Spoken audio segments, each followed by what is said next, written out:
This past weekend, the UFC was in London for a major show that saw the headline fight between George Masvidal and Darren Till end in the second round with a Masvidal knockout. That wasn't the only major news in the octagon. That was some of the major news. Outside of the octagon, the news was Michael Bisping, the former middleweight champion, has been inducted into the UFC Hall of Fame. I've been joined by our CRP MMA specialist, Devin Miller, to talk a little bit about Michael Bisping's career. Devin, how you doing? I'm doing good, man, and I think this is well deserved. We were just talking a few weeks ago about Diego Sanchez being on a 2-fight win streak this late in his career, and here we have another guy from that era. You got Diego Sanchez in season 1, Ultimate Fighter winner, the only one active of the first 3 Ultimate Fighter seasons. And you got season 3 winner Michael Bisping now announced that he's going to be inducted into the Hall of Fame, and he had quite the career in the UFC. One of the best resumes if you really look at it, like his depth of work inside the octagon. He compares to just about any other fighter. Like as far as things on his resume, I saw him, obviously he won the Ultimate Fighter 3.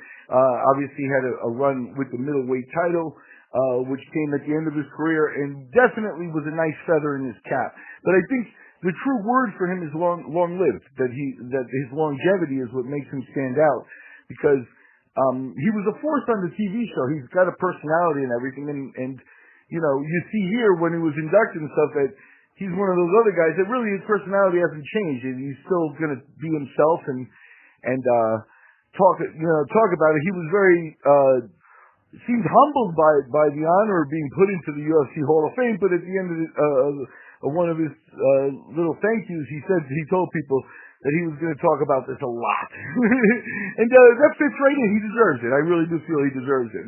There are a lot of memorable fights. The ones to me that I remember the most are the feud with Dan Henderson. Yeah, I agree. And other than winning the Ultimate Fighter, after he got out of the Ultimate Fighter, he went on a 4-fight win streak. His first loss inside the octagon, and his first loss of his career was a split decision loss to Rashad Evans at 205 pounds. He actually from there went down to middleweight where he would fight for the rest of his career. But you brought up Dan Henderson and I would say that early in his career, UFC 100, his brutal knockout at the hands of Dan Henderson was probably the biggest thing he was remembered for at that time. I mean, he was a well-known controversial figure, but it was kind of like an England versus America type of fight. And there was a bunch of like memes on social media of him all dressed up in the British outfit, and you've got Dan Henderson knocking him out and all this, and he wasn't very well loved for a long time. He was a really good heel inside the States, and a lot of that was due to his brash personality, but he was a very consistent fighter. I mean, he had his losses, but as you said, the longevity, he just stayed in there, and for 11 years, he ended up having 29 fights inside the octagon and won 20 of them. So a 20-9 UFC record, and it took him, I think, close to 10 years. Yeah, 10 years inside the octagon, but he finally ended up being in the right place at the right time and pulled off a big upset win over Luke Rockhold to win the middleweight title, as you alluded to earlier. Yeah, and I don't mean this as an insult. I mean this sort of as a compliment, and not a backhanded compliment, because as you pointed out, he's an excellent fighter. But there may be better fighters over the long course of it. But the Henderson feud, what stands out there, including Henderson, who may be a better fighter in the pecking order of things. But the bottom line is that's where he really stood out. And Henderson is a guy who plays the quiet guy, and Bisping walked out onto center stage there and took over with his personality and stuff, and you really do need to show that. I think that stage, despite the loss, is part of the reason he's here. It's part of the reason he got a world title shot later, because people did remember him, did recognize him, because he'd done the work that Chael Sonnen has done and some of the other guys have done. So I think he brought the whole package, and I think that's important to look at. I'll take my hats off to Ian Freeman, who was the first UFC fighter from England, who was the first fighter in the UFC from England, and he deserves a little bit of a mention here as well. Yeah, because Ian Freeman really paved the way for Bisping to really bring the UFC to England, and he's been probably still to this day the biggest British star that's been in the UFC. They've been trying to find their new Michael Bisping for I think since Bisping kind of started going on the way out, and they really haven't found him yet. They had guys like Dan Hardy, they've tried with guys like Darren Till, but still nobody really compares to what Michael Bisping was. And he played the part, and he was very proud of his heritage and proud of his nationality, and I liked that about him. And when it comes to just what my favorite memory of Bisping is, the most impressive I remember him ever was the way he just completely destroyed Kung Lee. And I believe that fight, that's why I thought it was in China. And he went over there and fought Kung Lee, and he banged Kung Lee up very bad in that fight. And that was probably the most impressed I ever was after a Michael Bisping fight, because before then, let's just be honest, like you said, there was better fighters pretty much his whole career, every step of the way than he was at middleweight. He was the definition of a middleweight gatekeeper. If you got through him, you were up in the top 5, you were up in the higher levels looking for a title fight. And the guys who never got there were guys who couldn't beat Bisping, like Brian Stann and stuff. But he was a really good gatekeeper. He got beat real bad by Rockhold the first time they fought. Came back and got a surprising upset win to win the middleweight title, and then got a rematch with Dan Henderson. That was a very good fight that he was awarded a decision in, and then got his big money fight before he really looked to step out of the cage and retire, when he finally got that fight with George St. Pierre, that I think he was looking at as his career-defining moment if he could have won that fight, because just a couple of years earlier than that, he beat Anderson Silva by decision, and a very controversial decision in my opinion, but nevertheless, he got the win. So if he could have beat George that night, he would have been the only guy with wins over both Anderson and George, and I think that's what he wanted for his career, but it didn't turn out that way. Well, you got to give him credit for taking a shot at it. That would have been definitely something mentioned in these retirement and tributes as well.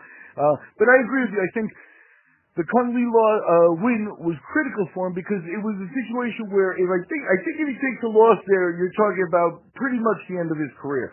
He was persistent, so they may have given him another fight at that point. But he was done as a top level fighter. He wouldn't have even been given the Rockhold fight if he had lost to Kung Lee. They would have had to go some other direction. But the point is he went to China with Kung Lee expected to win that fight, and him being, the Asian fighter. He wasn't a precise perfect fit for the UFC, but they did choose to headline with him in China, a huge market that they'd like to open. And Bisping kind of derailed that the whole Kung Lee plan for him. Yeah, he did. It was a really brutal beating, and that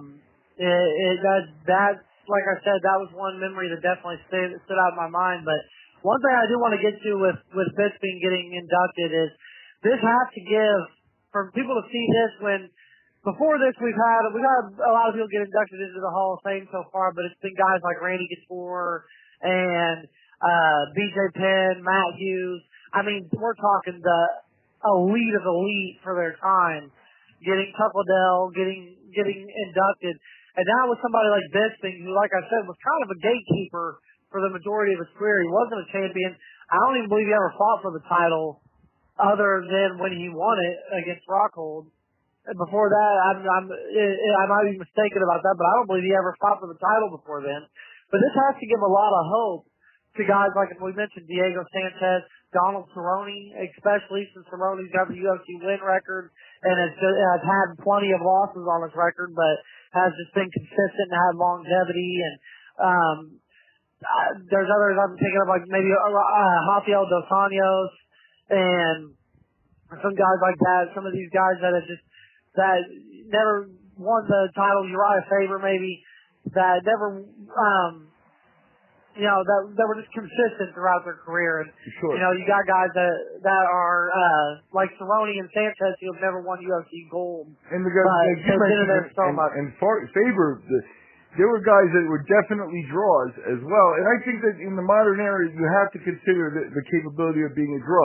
I'll give you an old-time example involving a British fighter, since we're giving a tribute to Bisping, because I think that the Brits have it in certain ways with the respect of their fighters.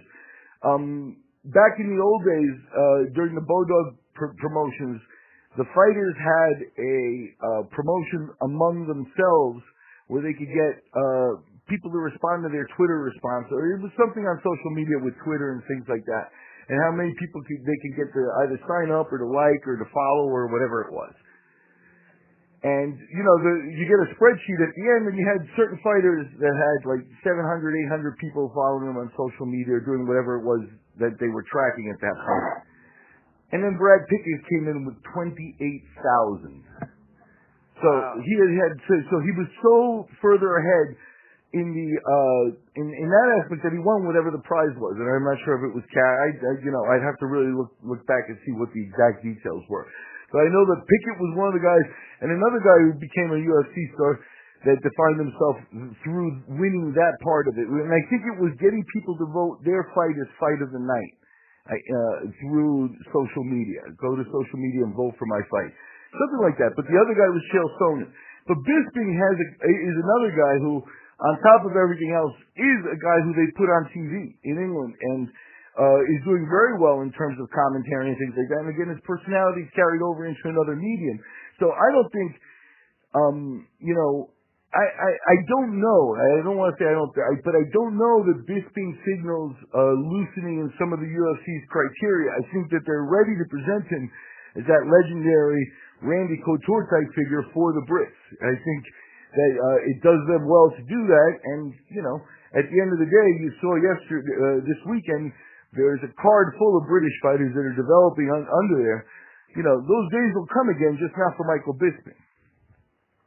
Yeah, I agree, and I think it's that's one thing I've got to say I never expected with Michael Bisping is that he would become like one of the new faces of the production of the UFC. I didn't expect that with him just going through his days, because he was a pretty controversial, brash guy, but man, he's very professional. He's a good commentator. He's got a really good podcast, and he's been all over UFC Tonight and all that when it was on Fox, and now when it's on ESPN.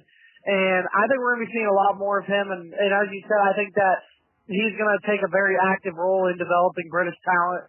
I think that he'll probably be involved with gyms, if not open his own gym, and have his own talent over there that is coming up. And I'm sure that he's going to be a go-to guy for scouting around the English area.